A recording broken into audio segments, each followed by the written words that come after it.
What's up?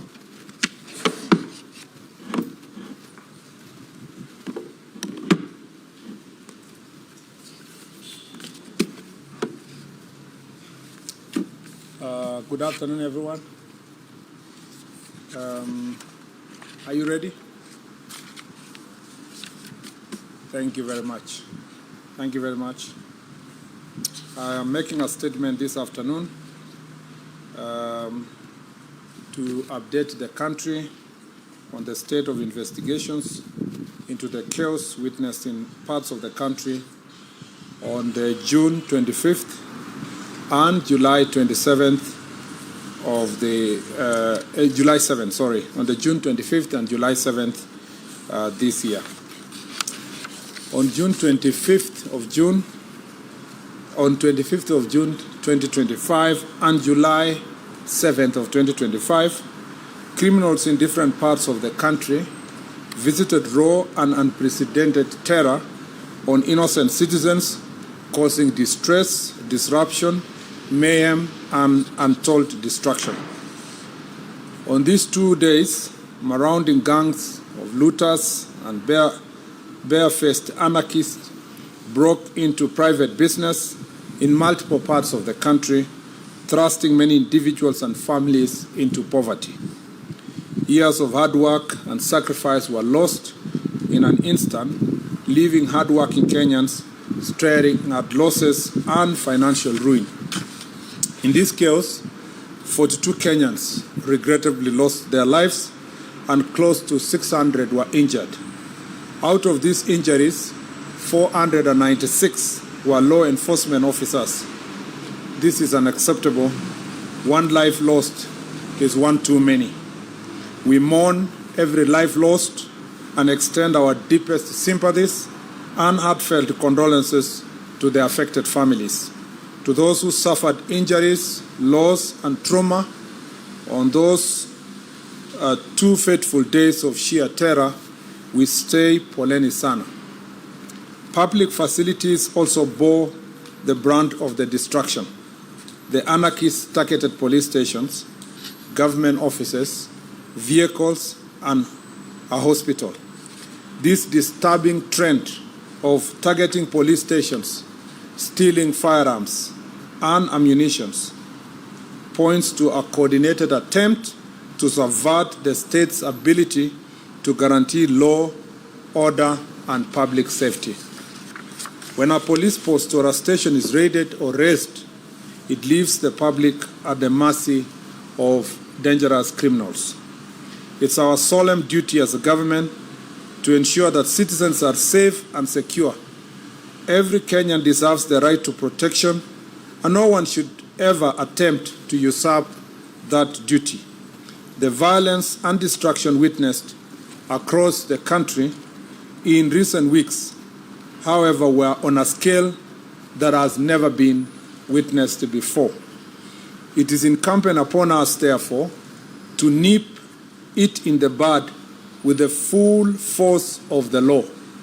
This is what our people expect of the government, and this is what government will and must do.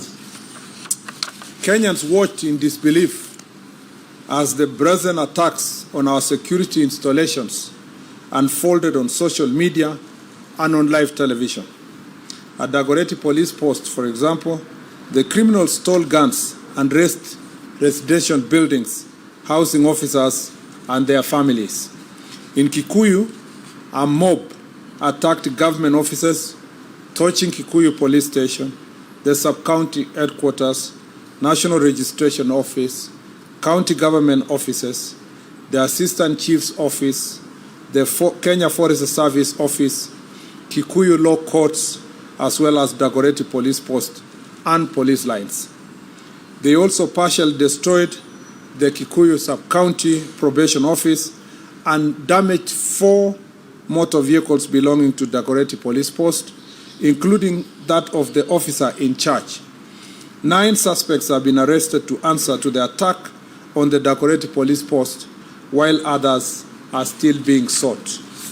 Other property destroyed in the Dagoretti Police Post yard included 3 Probox vehicles, one double-cabin county government vehicle, a school bus, and 14-seater matatu that was parked in the compound. 5 guns were also stolen in Dagoretti police post, and another 4 firearms were burnt in Gashui police post. One of the guns stolen in Dagoretti on 25th of June was used to commit robbery in Naivasha the following day. On June 25th, a rowdy group of youth attacked Matu police station, leaving 8 officers injured and several government vehicles damaged. That is in Machakos County. The building housing the station was also destroyed. 18 suspects have been charged in connection with this attack.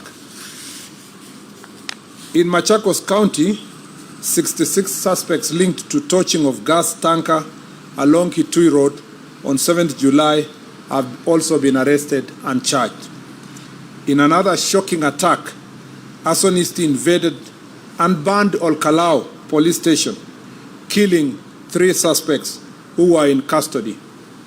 They also torched 26 vehicles, 18 county government motorbikes, burnt down an exhibit store, and destroyed the report office. In Nakuru County, Viwandani patrol base in Naivasha was burnt, while the firearm loaded with 20 rounds of ammunition was snatched by criminals in Shauri Moyo. Several other security installations across the country were attacked, leaving citizens exposed, and a total of 16 police stations and police posts were burnt or destroyed on the 2 days of terror. The destruction of private property.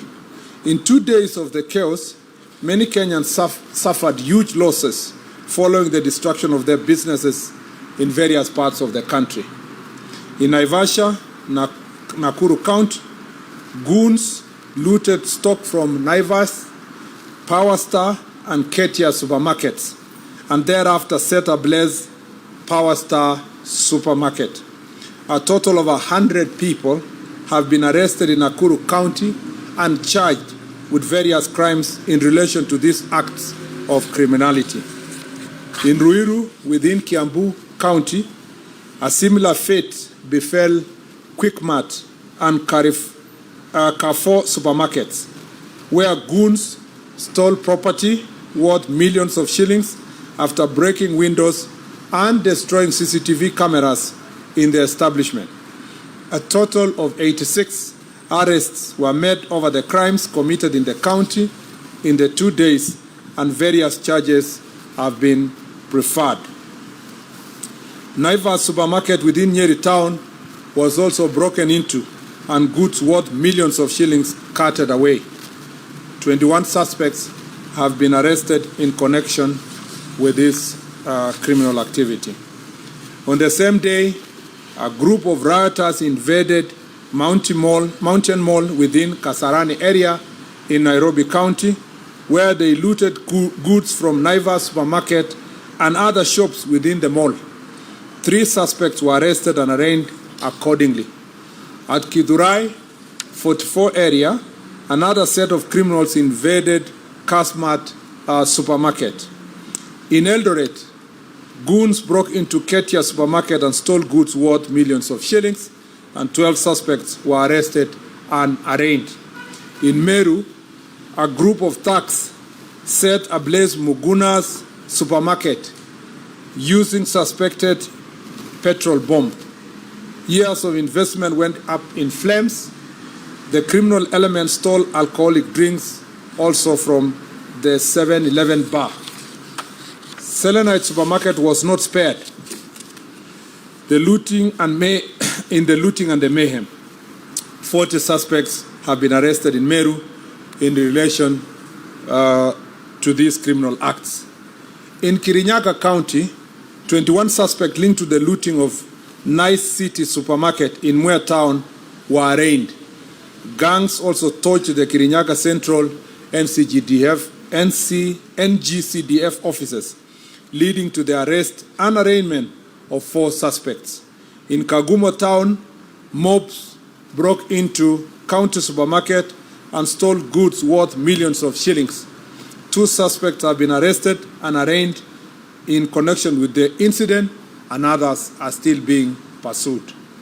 In other reprehensible incident, marauding gangs stopped operating theater at the Kitengela Sub-County Hospital, interrupting an emergency cesarean section and terrorizing patients and medical staff.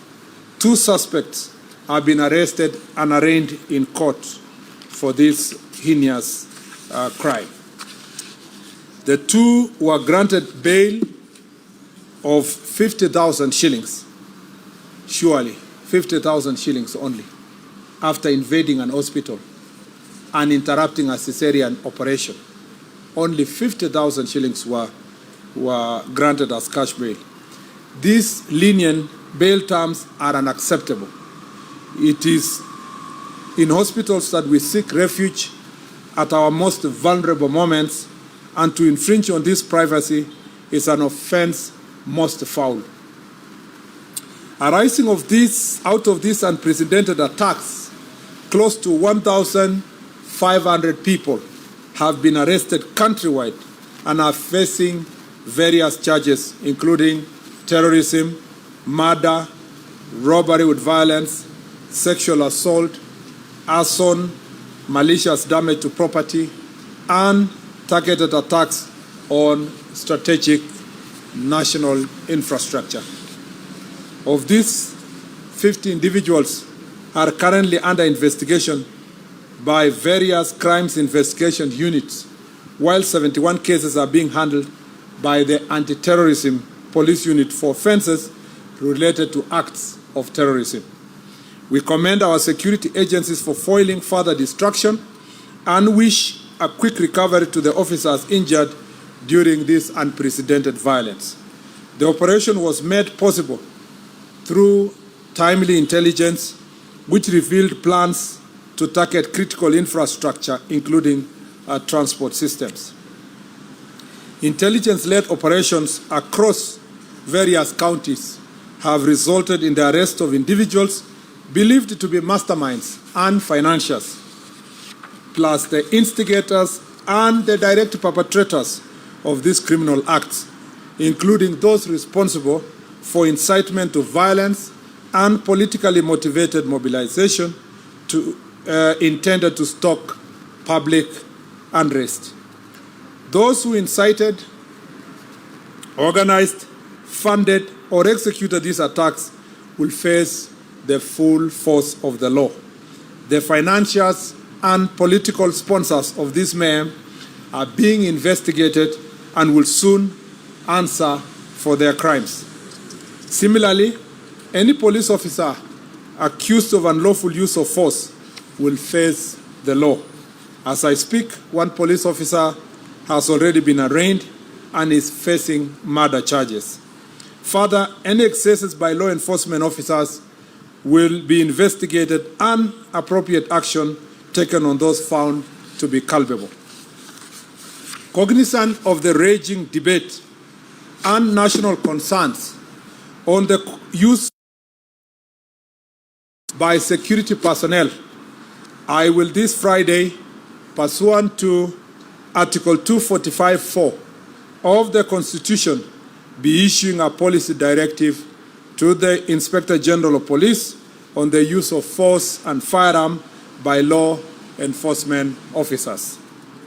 What was witnessed on 25th of June and 7th July was stark testament to the extent to which the sponsors of this anarchy are ready to go to subvert the Constitution.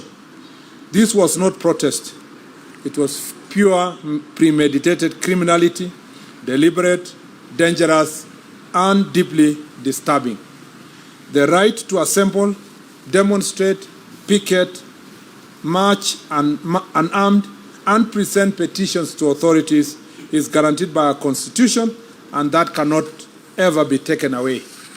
Invasion of hospitals, rape, attack on ambulances, looting of businesses, forceful entry of protected areas, vandalism, erection of illegal roadblocks, and torching of government installations, including police stations and administrative offices, are vile crimes and must be treated as such.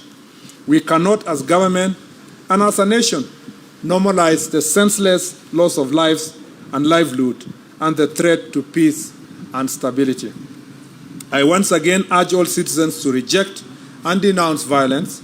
I ask all Kenyans to channel their grievances through legitimate and constitutional means and deny criminals the chance to destabilize our great country. To the financiers, organizers, executors, take note. This reign of terror against the people of Kenya and the impunity of criminal gangs must come to an end at whatever cost. Asanteni sana, and God bless Kenya. Thank you very much.